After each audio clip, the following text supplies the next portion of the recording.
Why do people say that what Einstein regretted most before his death was not creating the atomic bomb, but discovering the most disgusting bug in the universe? Quantum entanglement. Imagine this: you crush a particle in London, and at the same exact moment, another particle on the other side of the Earth, in New York, screams. No signal transmission, no waiting time, as if they shared the same soul. Einstein was terrified by this phenomenon. He called it spooky action at a distance, and spent his entire life trying to prove that it was wrong, but he failed. What's even more mind-blowing is this: scientists have confirmed that even if two particles are separated by 13.8 billion light-years, their response is still instantaneous, at speeds countless times faster than light. This directly challenges the core of relativity, the theory Einstein was most proud of throughout his life. You might think this is just a laboratory trick. Wrong. In 2022, the Nobel Prize in Physics was awarded specifically to 3 scientists, who used experiments to definitively prove the existence of quantum entanglement,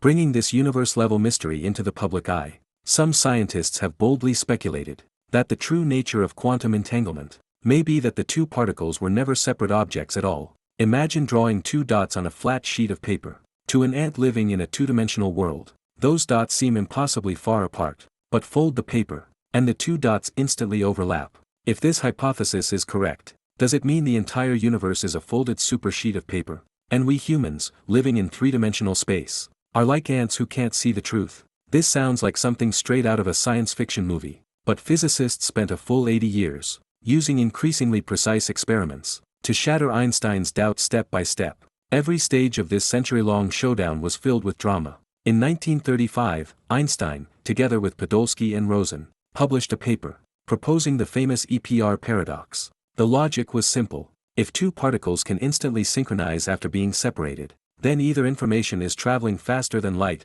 violating relativity, or the particles had already agreed on their states from the beginning, and we just hadn't discovered it yet. Einstein firmly believed the latter. He proposed the hidden variable theory. It's like putting a pair of gloves into 2 separate boxes. No matter how far apart the boxes are, when you open one and find a left glove, the other must be a right glove. The outcome was predetermined, but in 1964, physicist John Bell threw down a game-changing weapon, a brilliant mathematical formula known as Bell's inequality. This equation drew a clear line between victory and defeat. If Einstein was right, experimental results must fall within this line. If quantum mechanics was right, the results would cross it. A scientific duel judged by mathematics officially began. In 1982, the experiment by French physicist Alain Aspect was nothing short of genius. To prevent particles from secretly tipping each other off, his team designed a random measurement system that switched settings 1,000 times per second, far faster than any possible signal transmission. When the results came in,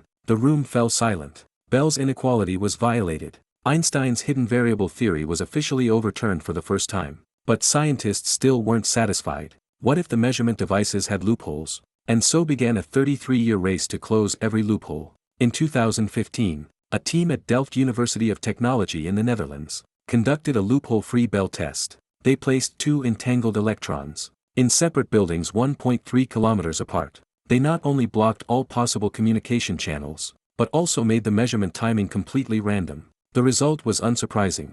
Bell's inequality was broken again. The confidence level reached 99.9999999%, meaning the chance of error was practically zero. In 2017, China's Mishia satellite did something even more insane. It sent a pair of entangled photons to 2 ground stations 1,203 kilometers apart. The measurements showed that, if any information had traveled between them, its speed would have had to exceed the speed of light by more than 10,000 times. But here's the strangest part. Scientists checked every possible channel. Nothing. No light. No waves. Nothing flying between them at all. So here's the question. If nothing is being transmitted, how do these two particles synchronize instantly? At present, physics has 3 mainstream explanations, and each one is enough to completely rewrite your worldview.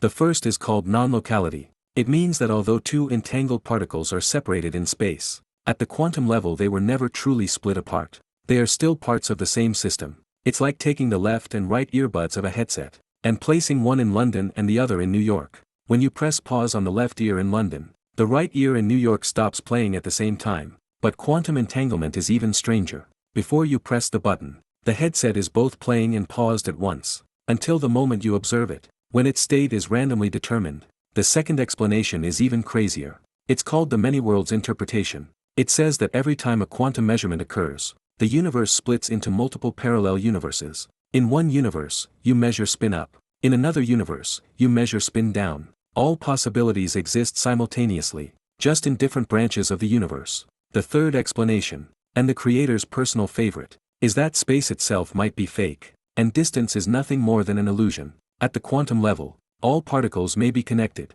through some mechanism we don't yet understand.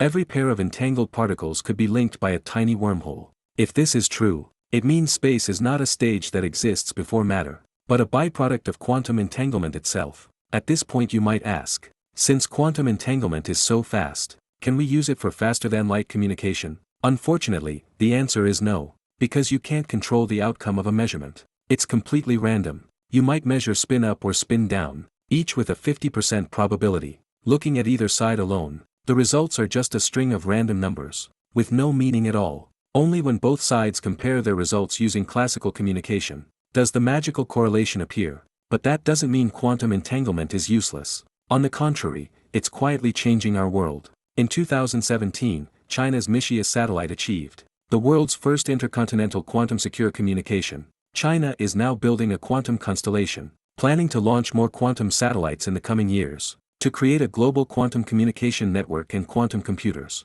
Traditional computers use bits, where each bit is either 0 or 1, but quantum computers use qubits, which can exist in a superposition of 0 and 1 at the same time. When multiple qubits become entangled, they can explore a possibility space that grows exponentially. In 2019, Google announced that their quantum processor completed in 200 seconds, a task that would take a traditional supercomputer 10,000 years to finish. I'll leave one final question for the comments section. If quantum entanglement proves that distance is an illusion, do you think the unspoken connection between people could be the quiet echo of a quantum bond formed billions of years ago?